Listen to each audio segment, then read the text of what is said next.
आपकी नफरतें बताती है कि आपको प्यार की जरूरत है। आपकी नफरतें बताती हैं कि आपको प्यार की जरूरत है। जीत ने अंधा कर दिया है तुम्हें, जीत ने अंधा कर दिया है तुम्हें, आपको एक हार की जरूरत है। सभापति जी, संसद सत्र चल रहा है। इस बीच भारत अमेरिका ट्रेड डील हुई, लेकिन उसके बारे में सांसदों को सरकार से नहीं बल्कि राष्ट्रपति ट्रंप से पता चला। सरकार से नहीं, राष्ट्रपति ट्रंप से चला। हमारा संसद चल रहा है। नड्डा साहब को मालूम नहीं, यादव साहब को मालूम नहीं है। ट्रंप बोल रहा है इस देश को क्या करना, कैसे ढंग से चलाना, वहां से वहीं वो काम कर रहे हैं। सर, इस डील से भारत का किसान तबाह होगा। अमेरिकी एग्रीकल्चर सेक्रेटरी ब्रूक रोलिंस ने कहा, new US India deal will export more American farm products to India's massive market, lifting prices and pumping cash into rural America. यानी अमेरिका के रूरल लोगों को, एग्रीकल्चरिस्ट को फायदा इससे मिलता, ये एग्रीकल्चर मिनिस्टर वहां कहते हैं।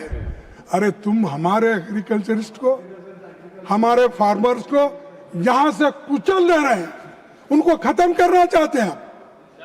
हाँ, और जीरो क्या है टैरिफ, जो इंपोर्ट होता है उसको जीरो टैरिफ।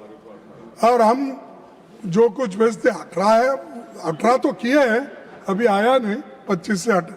लोग कुछ भी रहने दो, तुम किसानों के हित में काम कर रहे हो या किसानों के खिलाफ काम कर रहे हो। एक बार हमको बहुत उन्होंने तो कहा कि उनको भी थोड़ा बिजनेस से इंटरेस्ट है, जो हमारे कॉमर्स मिनिस्टर है उनको थोड़ा बिजनेस से इंटरेस्ट है। मैं वो उनके वैयक्तिक बातों को नहीं जानना चाहता हूँ, लेकिन वो भी तरफदारी अमेरिका का। Kharge ji, now try to conclude, please. Sir, you are first time you have come. I have given you first 10 time minutes extra speaking, also. Okay. and that's why you should at least give me some chance. Okay. Continue. Sir, but try to conclude. Yes, Bharat America trade deal हुई, लेकिन उसके बारे में सांसदों को सरकार से नहीं बल्कि राष्ट्रपति ट्रंप से पता चला। ये संसद का अपमान है। इस डील से भारत का किसान तबाह हो गया। अमेरिकी एग्रीकल्चर सेक्रेटरी क्या कहा, फिर मैं वो पढ़ना नहीं चाहता। आप भारत के किसानों की आय 2 गुना करने वाले थे। भारत का किसानों की आमदनी आप 2 गुना करने वाले थे ना। तो इसीलिए आप अमेरिका से दोस्ती करके, और अमेरिका जो आपके पास भेज रहा है 0% टैरिफ, और कभी भी कोई भी कहाँ भी कैसा भी सामान हो वो भेज सकता है, उसको कोई क्वेश्चन नहीं कर सकता। इतना अरे बेचने वाले के पास तो कंपटीशन होता है, जहाँ अच्छी है, क्वालिटी है, ठीक ढंग से क्वांटिटी मिलती देखते, लेकिन यहाँ तो सीधा उनको इतना कंसेशन दिया गया कि किसानों को तुम जितना हो सके, भारतीय किसानों को जितना हो सके उतना मारो, कुचलो, ताकि वो ऊपर उठ नहीं सके।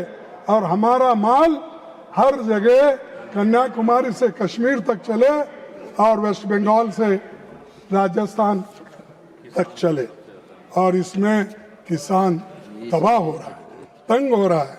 कम से कम 2 गुना करने वाले सरकार को मैं पूछूंगा, अगर जिंदा तो रहने दो उनको, जिंदा रहने के लिए क्या कर सके वो तो करो।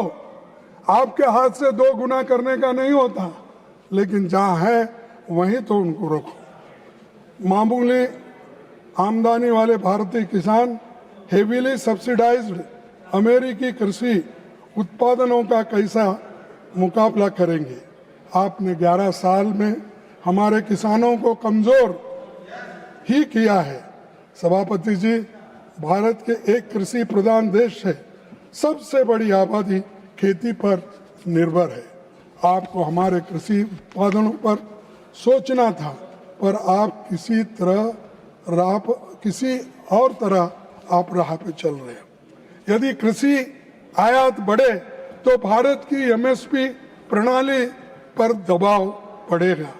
आपने इस बजट में भी किसानों के हक में कुछ नहीं किया।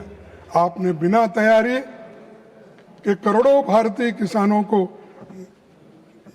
बेहद संपन्न अमेरिकी किसानों का मुकाबला के लिए आप खड़ा कर रहे हैं। इस बात को समझने के बिना भारत का बाजार खोलना हमारे किसानों को बर्बादी की ओर ढकेलना ये है। सर, प्रधानमंत्री जी को मैं याद दिलाना चाहूंगा कि किसानों के एक साल चले विराट आंदोलन के बाद आपको संसद से 3 काले कृषि कानून को बुलडोज करना पड़ा, तो वो आपने बाद में आंदोलन के बाद आपको वापस लेना पड़ा। और ये काले कानून वापस लेने के बाद भी आप फिर ये गलती कर रहे हो। अमेरिका के गले जाके कर रहे, ये मेरा फ्रेंड है, मैं सुबह उठते ही चाय पे गपछुप करते हैं, वो करते हैं, क्या क्या की बातें बोले। हाँ, और मेरा दोस्त है और उसे चुनाव में गए, हारे।